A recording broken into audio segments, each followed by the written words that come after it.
Hi, beautiful souls. It's Marav Richter here from Brave Ecstatic Woman, and I'm here to talk about, as the title says, the cycles of time and DNA and going right down the rabbit hole. Now, before you get scared and start to think that I've gone off, and that we're going to get too scientific with this rabbit hole and the DNA, I just want to let there are some things that happen all around us that we cannot explain, that science cannot explain, that, the greatest quantum physicists who have all proclaimed that if we can understand it, then it's a sign that we haven't understood it enough, because we get to a certain level of trying to understand it before we can actually have to step back and go, okay, now we've opened up a new conundrum. Now we've opened up a new element to this conundrum, that this impossibility, this thing that previously we hadn't known. The difference between fission and fusion, the difference between string theory and M theory, and all of these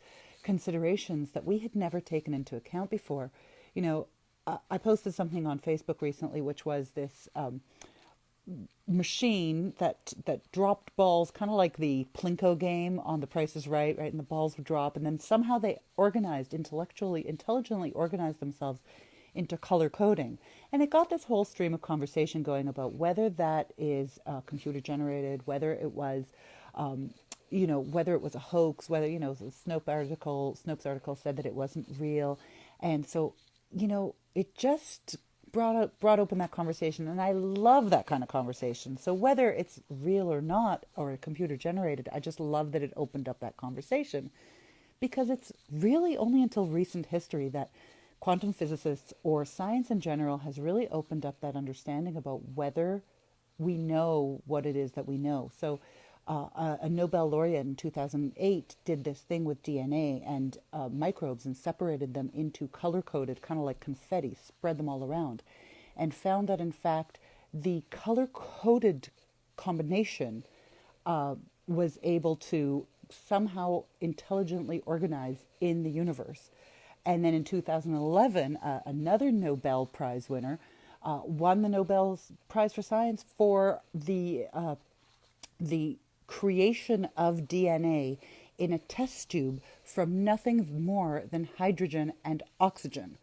So, I mean, that exists all around us, right? We are always, at any time, a combination of hydrogen and oxygen molecules that are just intelligently organizing all around us.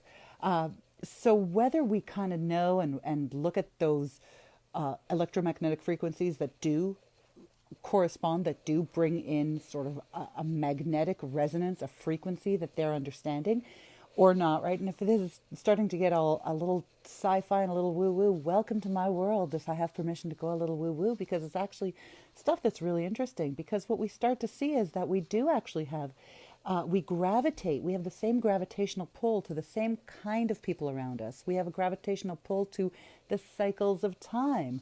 One of the best books ever written on this topic was by two historians. It was called The Fourth Turning, and actually talks about how these two historians looked at all of written and recorded history, and especially, prehistoric times, especially in the last few hundred years, because we have the most information about it, and looked at how we generationally go through these cycles of time where the social mores and the social norms that were accepted at that time or were challenged at that time keep repeating, that we have generational shifts between archetypes of people. And we just go along for that ride and go along for those waves and gravitate to certain things. And then when we start seeing things in our own existence and in our own surroundings that are coming up, and we recognize them, we have this sort of book of life, this deep DNA intrinsic understanding that that is exactly where we should be, and exactly what it is that the implications of that, the social mores are, right? We start to have an understanding of, like, everything that's going on in the world, right? That pendulum that swings and that's going to swing back, that it's those balls that swing back and forth, and the impact of them, we just happen to be the balls in the middle of that, swinging.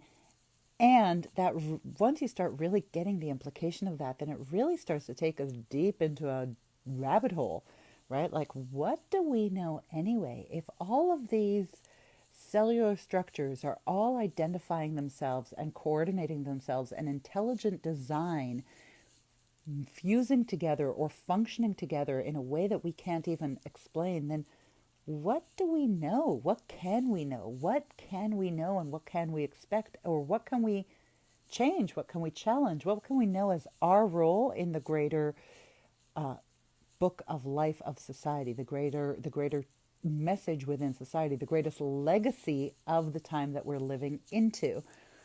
All kind of deep thoughts that I'm thinking tonight, and I'd love to hear your thoughts on that. So respond, comment, send me an email, and shoot me a question, because I'd love to cover that in one of the next Facebook Lives. And I'll see you soon, beautiful souls. Have a great night.